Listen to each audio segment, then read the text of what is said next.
I remember looking around this corporate office, seeing people looking sad, looking despondent, lacking energy. Maybe they've been at the company for 10, 15, 20, 30 years. And I just thought, this can't be me. Welcome to the Self-Belief Juice podcast. You're here with David Holman. If you haven't done so already, make sure to subscribe to the podcast wherever you listen to it so you can get the latest insights, research, science, experiences that I've been having with clients, so you can get some added value and really get those changes that you want in your life. And let's begin.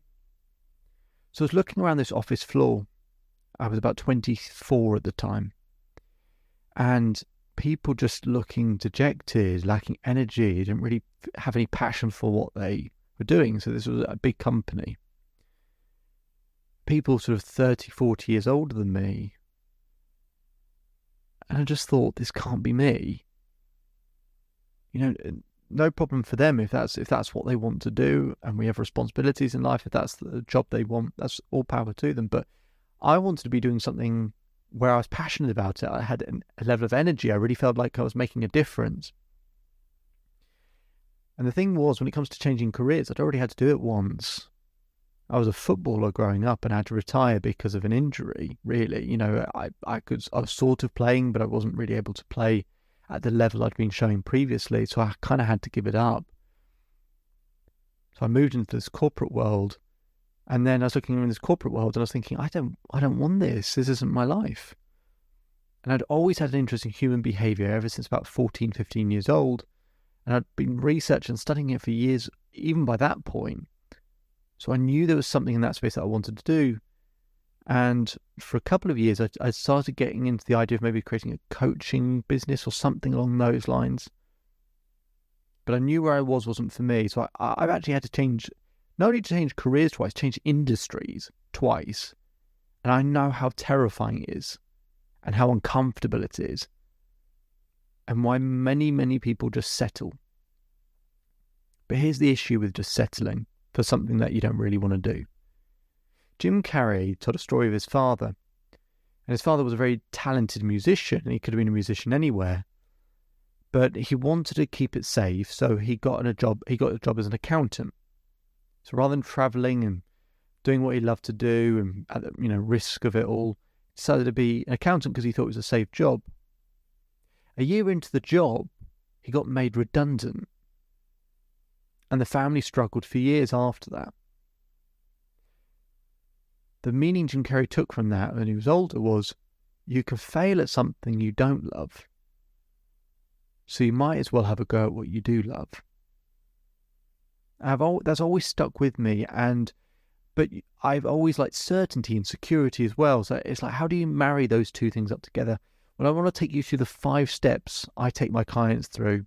I sort of studied my own experiences changing careers. I studied other people. I then worked with plenty of people. I worked with people who've done it really successfully to model 5 steps that people who successfully change careers all do. So here we go. The first step, I call it your future found. Your future found.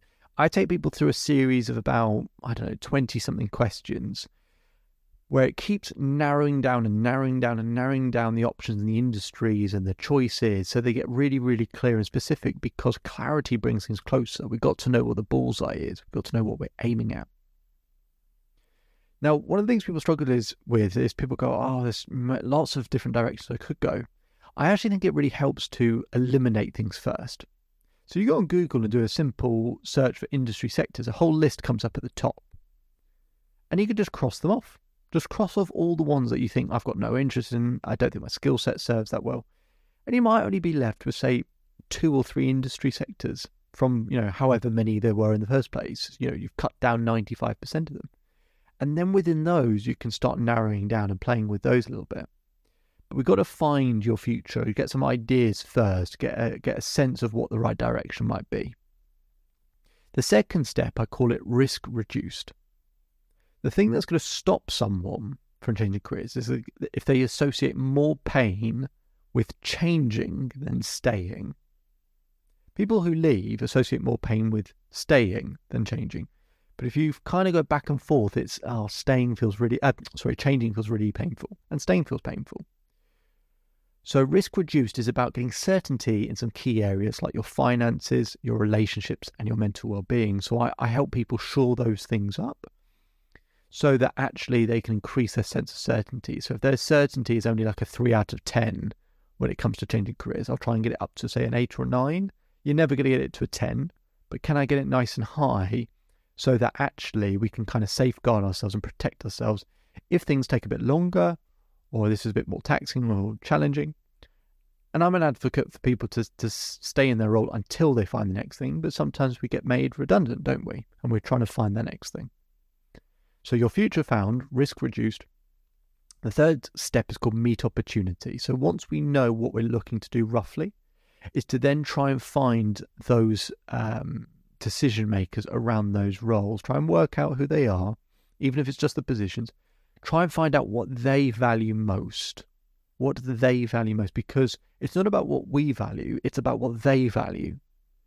So you can find out 5 to 10 people in this space, right, who know the sorts of things that we want to do. Try and reach out, connect with them, and try and find the common denominator between what they all value. Because if you can find that common denominator, then we can move into the fourth step, which is called the belief breakthrough. This is where we take that common denominator of what they all value and develop it. Or if we've got to let something go, let go of something. But developing the thing that they value. Don't just do a load of random things to develop. Just be really efficient and developing the thing that most of those people value. That's how we can get that confidence, because then we're developing in a way that we know is valuable in that space. So we got your future found, we got risk reduced, we got meet opportunity, we got the belief breakthrough, and then the fifth step is interview ready. So once we've developed in that value that they all appreciate, then we can, design our CVs, our LinkedIn profiles, any other messaging or communication to basically present that value in a really powerful, impactful way, demonstrating we have a level of expertise in it. But also to give you that confidence in interviews as well, to know how to give the interviewer what they value. I find if you go through those 5 steps, it makes it a hell of a lot smoother. And they're the 5 steps I had to take myself through, right? I gave them names at a later point, but they were the kind of things that I did to help kind of go through it a bit smoother. And it will still be tough. It'll still be challenging. It'll still be, frustrating at points, or, a bit more stressful. But if we can reduce as much of that as possible so those feelings are less intense, then you'll keep taking action. And if you keep taking action, eventually you'll create enough leverage to get the thing that you really want. And it'll be right in front of you. You'll be able to feel it. You'll be able to step into it. And hopefully you like the sound of that. If you want to know more about that, you can visit the Self-Belief Chief website. You get more free content, more insights, more in-depth information there. My name is David Holman. If you change today will change your life. So enjoy the rest of your day, enjoy the rest of your life, and I'll speak to you again soon. Just one more thing before you go. So I hope you're enjoying the daily episodes. We put in a lot of work to keep providing content, because to create permanent change needs consistency. To get that consistency, we want to make sure we keep providing you value on a daily basis. But to keep up with that pace, could we ask for one very small favour? If you could take the time to leave a 5-star rating either on Apple Podcasts or Spotify. We'll put a link in the description for you to be able to do so. That really, really helps us out and helps us to keep providing content as frequently as we do. And we'll do one more thing to provide some extra value. If you take a screenshot of your rating or review and send it to selfbeliefchief@gmail.com or DM us on Instagram, I will provide you with a free coaching session with myself. Okay, so it'd be fantastic if you could leave that 5-star rating so we can keep providing content. Just simply click on the link in the description. It'll take you 20 seconds. And if you want to go one step further, take a screenshot of that rating and review, send it to selfbeliefchief@gmail.com or DM us on Instagram, and we'll arrange a free coaching session for you. Hope you enjoy the rest of your day, and see you on the next episode.